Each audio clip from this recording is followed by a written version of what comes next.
Welcome to Open Arms, an honest conversation about firearms.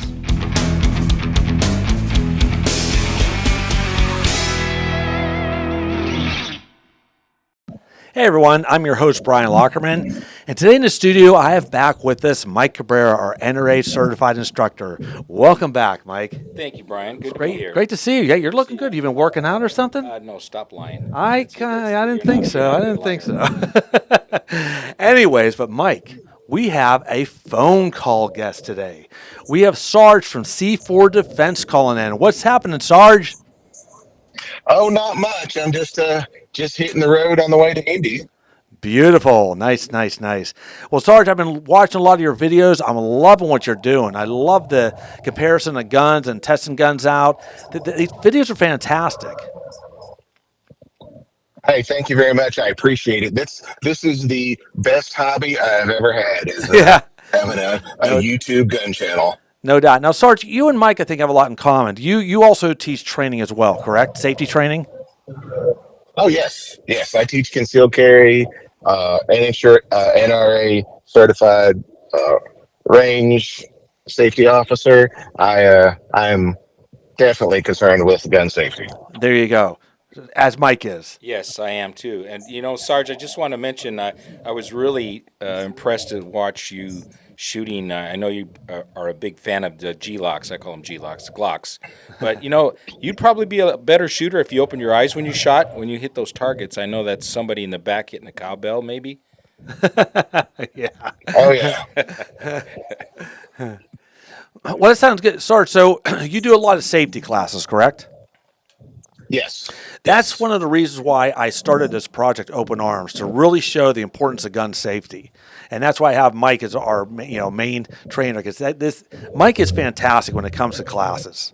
Yeah, it sounds, Sarge, it sounds like we have a lot in common, our careers, our career paths, some of the stuff that we're doing on the peripheral now. But do you find that when you're teaching some of these classes, even with some of our fellow or brother and sister officers, even during qual days when they've got department quals, you ever notice how sometimes there's somebody or a few people that are just violating every NRA safety rule? Unfortunately, I have seen that. I mean, the majority of people understand. Some really don't, and kind of makes you a little concerned. Yeah, that's for sure. Yeah, it does. My issue has always been with the folks that don't get out and they're not in patrol and work a desk job or detectives or something like that, and they go to their qual day and they're missing the target, they're having malfunctions, and they're blaming the pistol that they're shooting. And you look at it, and it looks like they've got they're collecting some science project about dust bunnies, in the trigger guard and all that, and just unsafe practices. And that it kind of drives me crazy. And that's why I'm so particular about whether it's a newbie or someone that's shot before or their former or current law enforcement. I always make sure, and I'm sure you're doing the same thing as well in your training, that you're talking to these folks and reminding them about all the safety rules that are so important. Yeah, exactly. Oh, yes. Like when we start a class, we start off with the safety aspect before we ever get into any of the other stuff. Right.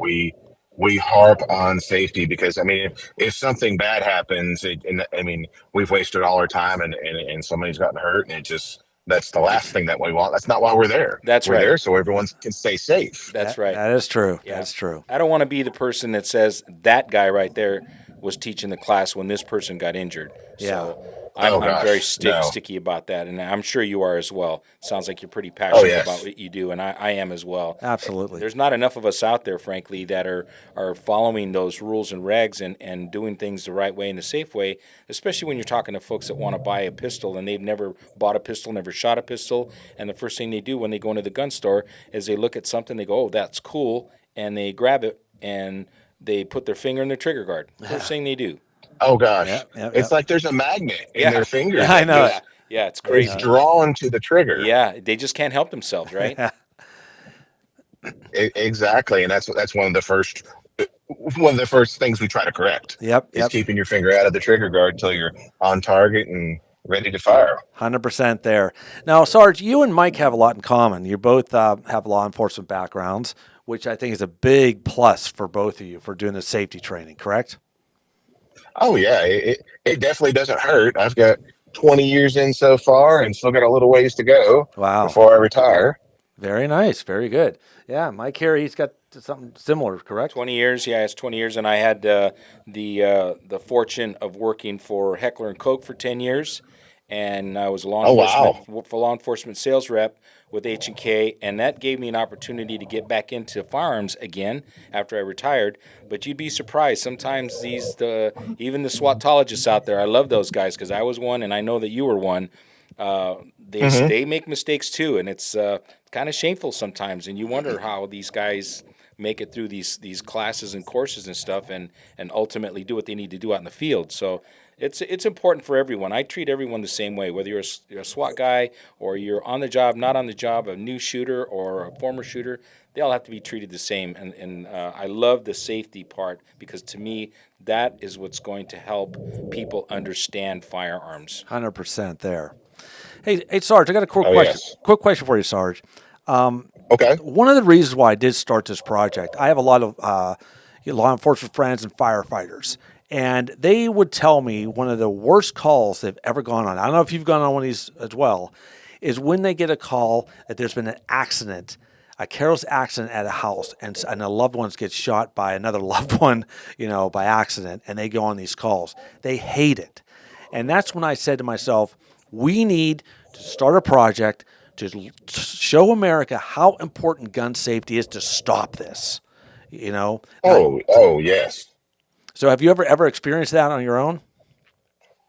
Unfortunately, I have been to some accidental discharges that resulted in serious injury. I Yeah, have. yeah, and that's what I'm saying. Um, That's why we have to stop that. We have to show America the importance of this gun safety, and I think I have the perfect team to do it with Mike leading the pack. That's for sure.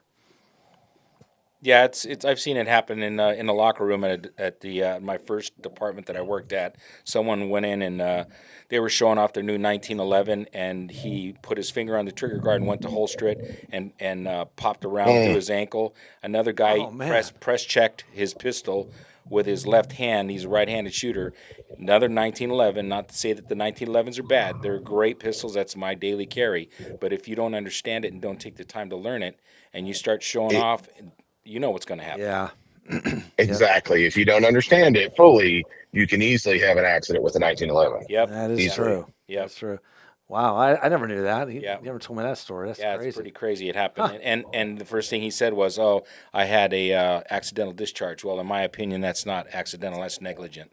So Yeah. when you have Yes. right? And in fact, I'm training a guy right now. We had to go meet and go over some pretrial video. And in the video, you see me unloading the firearm and unloading the magazine. And I looked over at him because he was with me. I told him we always unload the magazines because somehow when people are working with this evidence, the Right. magazine ends up back in the gun. That's right. So at least if it shouldn't, but it does. So at least if it's empty, no one's going to get hurt. Yeah. But Yeah, that is true. That is definitely true.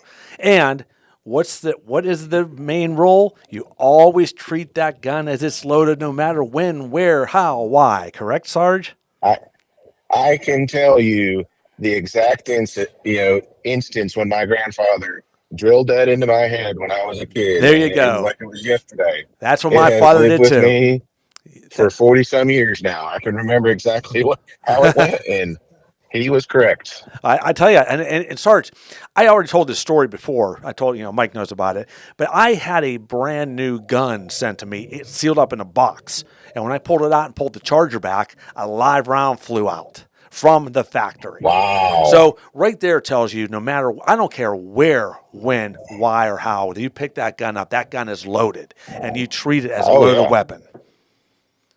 Oh yeah, I'm a I've stickler heard of for several that. people at I've heard of several people at gun shops that have a little cup full of all the rounds that came out of unloaded guns that people brought in because Uh-huh. there was ones I Exactly. like that. I in like the that. chamber. Exactly. That's a good idea. Yeah. Well, yeah, I'm sure you've seen that. It's a pretty old video, but the DEA officer that's doing a training for some folks at a school, and he's in an auditorium, and he's the only one that was yeah, qualified the to carry only a Glock one, 40. yeah, that guy, the Yeah. only one there Oh qualified yeah, to carry a Glock 40. I'll tell you what, he took it like a champ. I know He sure it. did, but the best part of that was when he wanted to show people the AR, and everybody said, "No, no, no, don't do that." I mean, his credibility. I mean, and you know as well as I do.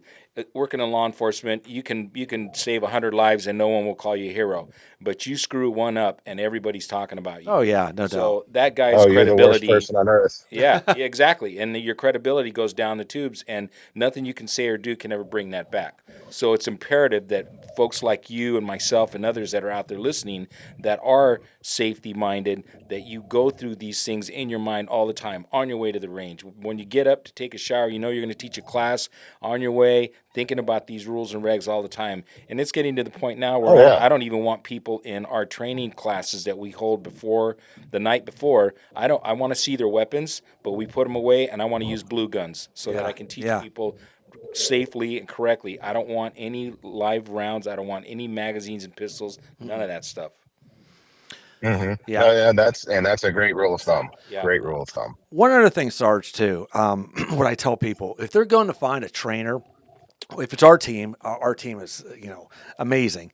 But if they're somewhere else and they're trying to find someone to do safety training, make sure they know that person who's doing the training, it knows what they're talking about and is certified and it's not going to get them in harm's way.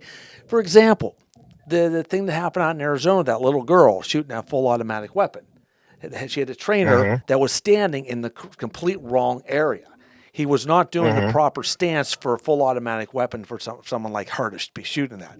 So right there tells me that trainer was not fully trained, So I think it's really important that people do research who is going to teach them the safety before they get out in that range and start doing live fire. Absolutely. Absolutely. You don't, I mean, I'm not going to take a gun safety course from a guy that works at a gun store. If I don't know him, I want to find out what his or her background is. And if they've got training, then great. Let's go out in the range and I'm going to watch this person. And one of the things we do as well, and I'm sure you're doing this also, Sarge, is when you have people out at the range and you say, okay, we're going to go shoot out at the range. If you go to a public range, I tell people before you go out to do your shoot day, stand there and watch the people around you. See how they're manipulating things. Making sure they're safe, right? Because you could be the victim of one of their rounds cranked off from a negligent discharge because they're out there showing off or doing something stupid and they're not paying attention. So it's really a serious thing, right? Yeah. Oh, and that's 100% correct. We were actually on a training day at work, and we went to it's a public outdoor range. We went to do some long range shooting. Yeah. And there was a guy beside us, and I thought I heard a double tap. I wasn't sure. And I saw him out of the corner of my eye, and I watched him the second time. And it was a little bit older fella, and he was shooting, it was a 1911. But I think it was a 10 millimeter. I'm not sure. And I watched him the second time, and he popped one off, and I saw a second round go off when he was up about 30 degrees up from dead level. And I'm like, oh my gosh. Wow. And I pointed at the range safety officer because I think he just saw it as well. And he went over there and stopped him and had a chat because I'm sure those 2 rounds left the range. Yeah. Unfortunately, where they went. But thank goodness it was in a desolate part of the county, so there's a low chance of someone getting injured, but we stopped it right that second. Yeah, you can't have this, sir. Hey, Sarge, what is your ratio to you, the instructor, and students? What do you normally feel comfortable with? We try to keep it around. I'll do as many as 10, but I prefer around 8 to 10 people. That's about all I want to teach. Yeah. And of course, smaller, you get a little more one-on-one training. Yes. Yeah. But typically, I don't want to go much above that. Well, I won't go above that. And now that's just too many. And that's with a experienced shooter or a novice shooter, or does it matter? It's just now if they're complete novices, I can't handle that many. Yeah, I could only handle just a couple, 3 or 4. I would agree with that. There has to be a mix. There has to be some people that are at least accustomed that I don't have to worry about quite as much. Yeah. If it's brand new shooters, which I actually love teaching brand new shooters Yeah, I because do too. it's a blank canvas. Yes. They don't have any Absolutely. bad habits. They Yes. don't have any good habits either, but they don't have any Yeah. bad habits to break. So Yeah.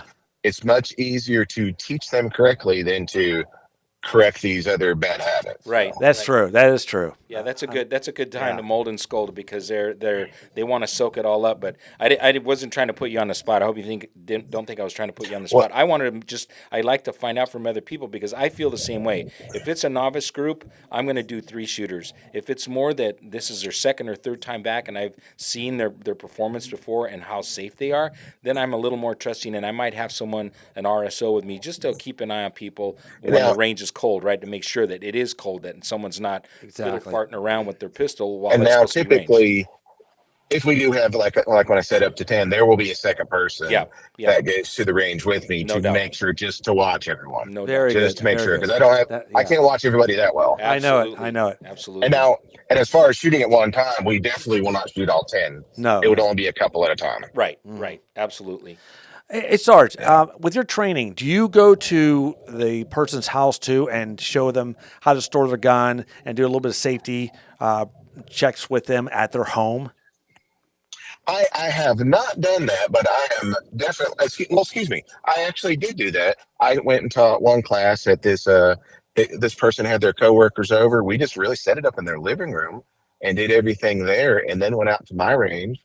But I need to explore that more because I think that's a fantastic opportunity because a lot of people don't want to go to these classes, and I'm sure you found this out, that they want to go in groups. Yeah, They want to go with doubt. someone they know Exactly. because they're nervous. Right. Yeah, yeah. It's because they're nervous and they just don't want to step out there on their own. So if you went to someone's house, they would be much more comfortable. Yeah, and I think that would break down a barrier as absolutely. far as helping them. Well, what we've been finding out is that that part of the training has been more important than anything because going to their home and showing them how to store that gun, how to put it in a biometric safe, and how to retrieve it. And if you hear that bump in the night, what do you do? Where's your family? Where do you put your family?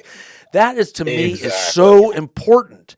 And I think we at the classroom, we got the range day, and when they go to their home to show them they have got the full ball of everything.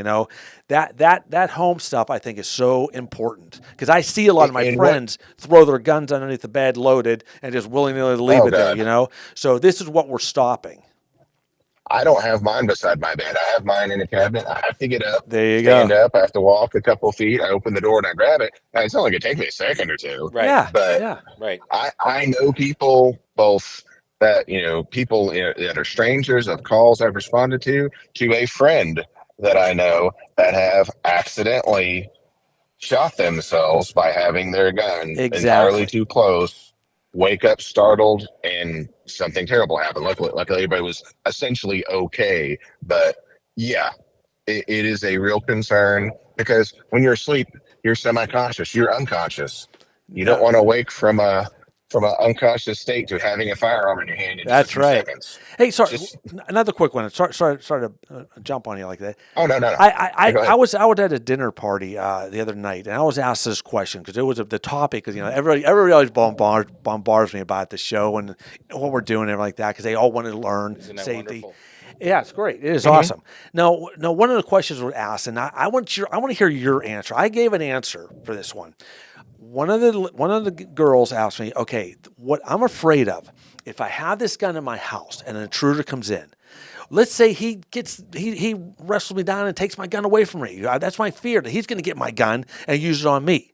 I kind of told her this. I said, look, that may or may not happen. However, it's like when you're driving a car, you know how to drive a car and you're a good driver, and a drunk driver smashes into you. You have no control over that.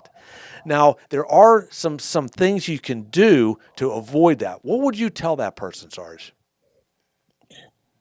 If that is their worst fear, something bad was going to happen no matter what. If that person is able to get in their house and get their hands on them and get a hold of them, I love it. Then something bad was going to happen no matter what. At least if you have a firearm and you have some experience, you have a chance to stop them. Because beautiful. I can promise you, if they can put some rounds on target, it's definitely at the least a hostile gesture, and it's going to make Absolutely. them reevaluate what they're doing and Sarge, see whether they want to absolutely. do that. You nailed it. That was beautiful. Beautifully said. Thank you, buddy. Hey, sounds like you're driving Yes, in the sir. car. Are you driving somewhere right now?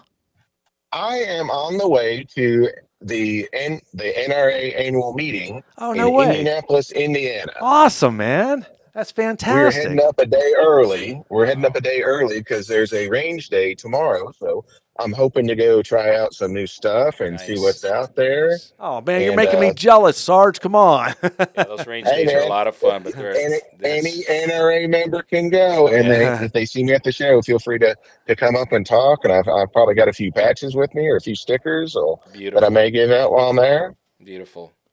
Well, that sounds amazing, Sarge. And again, I really think that what you're doing is kind of what I did to put this show together, the Open Arms Show. Mm-hmm. It is all about what you're about, what we are about, what Mike's about. This is what we want to do. And it's going to be, I think it's going to really make a difference when we get the show on the air for sure. Well, I can tell you when I watched the preview episode, that's what stuck with me. I'm like, wow, Nice. they're teaching actual gun safety, and that's what I'm telling my wife. That's what I'm telling my friends. I'm like, they're actually teaching gun safety. This is fantastic. Well, I was super excited. Thank you, Sarge. I appreciate that. And that is it. That's what we're trying to do.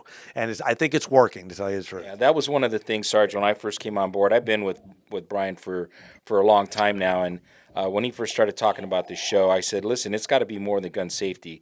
So it's got to be everything yeah. from it's got to be everything from storage to transportation of the weapon system and your ammunition to how you clear malfunctions, the functionality of your pistol, all of that stuff. I mean, I did a training. Believe it or not, I did a friend of mine's aunt is 70 years old. She and her husband were gun enthusiasts, and before he passed away, he bought her a 1911. And when I was first introduced to her in this pistol, I thought, this this is not the right pistol from you. And we're going to have her on the show here in the near future, and you'll get to watch that. But it's quite interesting that she had the tenacity. I said, this is not the right pistol for you. This is too heavy, and it's just too much horsepower for you. And she said, no way. I'm going to learn how to shoot this pistol. There you go. She was determined. And she said, my husband never got a chance to teach me. When I had her hold that pistol at the range and insert an empty mag into the mag well and try to lock the slide back, no way it was going to happen. So I ended up telling her, when you go home, I want you to get one of those little squishy stress balls that people have that they keep on their desks and at home. I said, when you're watching TV, in between the shows on the commercial time, start squeezing those things and don't stop until the show comes back on. So 2 weeks later, she came back to the range, and she surprised the snot out of me. She could lock the slide back. There was no shaky hands. Then we worked a little bit, took baby steps, and after about 5 lessons with her, she passed my qual course and hit 7 out of 8 rounds from the 10-meter mark on steel. Wow. Very nice. So because she was not going to be denied. She was going to do everything she needed to do to learn how to do that. Just out of principle. Yep, she did her homework. Do it. Yeah, she did her homework, and I'm very, very proud of her. And she's done very well. And she bugs me all the time, Mike. I need to recert. I need to shoot again. I need to requalify again because it's been a month or 2 months. And I love that. It's I love a perishable skill. Yes, that's true. That's something people forget about. Yes, sir. Okay, so they go and qualify once and they did well. Okay, well, if they're not going to pull it out, but once or twice a year or even further, right? It's not going to help them much, right? And that's the whole point of you and I doing the things that we're doing now by training people. Is you teach them. It's not like you go to school for a semester and then you're done and you walk away and you never go back. You got to continue to go, and you got to have that tenacity and that drive to want to learn more things.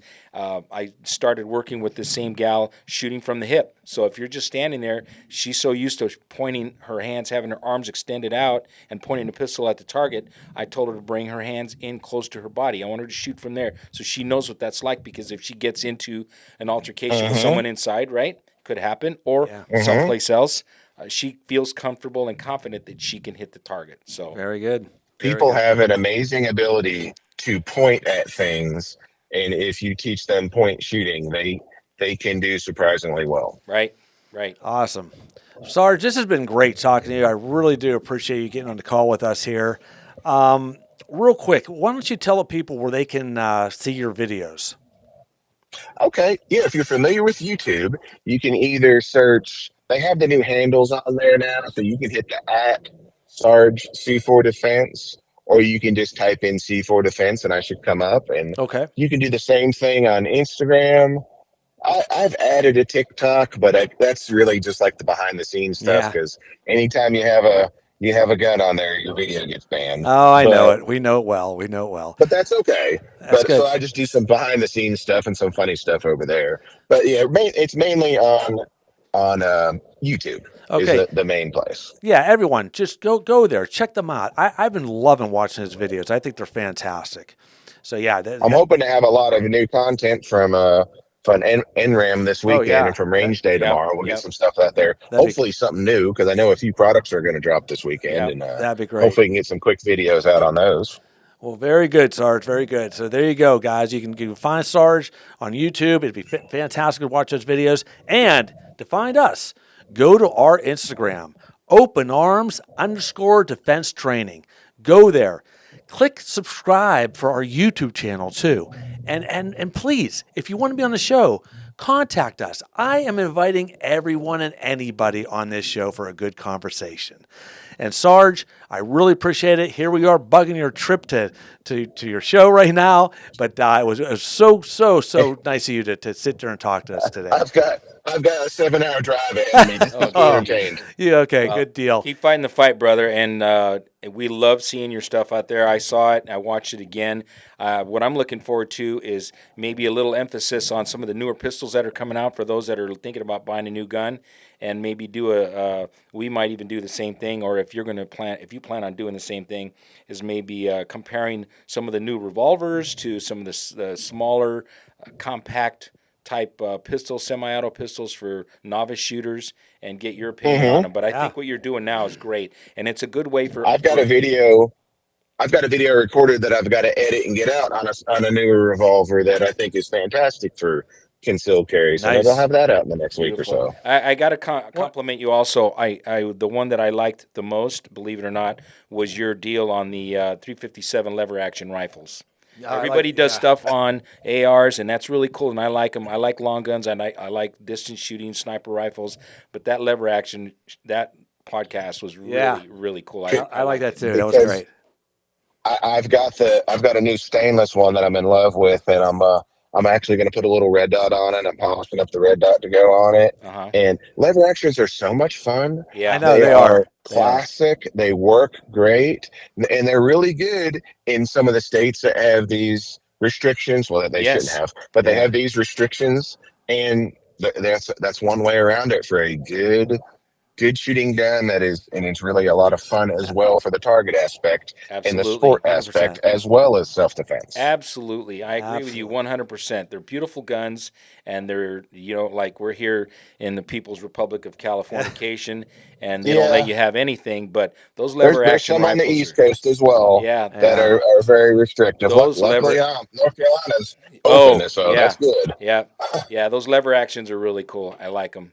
Well, good, guys. I really appreciate everything here. Sarge, I'd love to have you back again to talk more shop, Anytime. You just let me know. All right. Sounds fantastic. Mike, thank you again for coming on. Thank you, and thank you, Sarge. It was wonderful to meet you. Hopefully we'll get to meet each other face-to-face one day, but let's just keep putting a good information out there and safe use of firearms. Sounds good, guys. Yes, sir. And one last thing for everybody out there. Never forget safety, family, and the Second Amendment. Have a good one, guys. Take care, Sarge. Good luck to you. Yes, God sir. bless America. Thank you.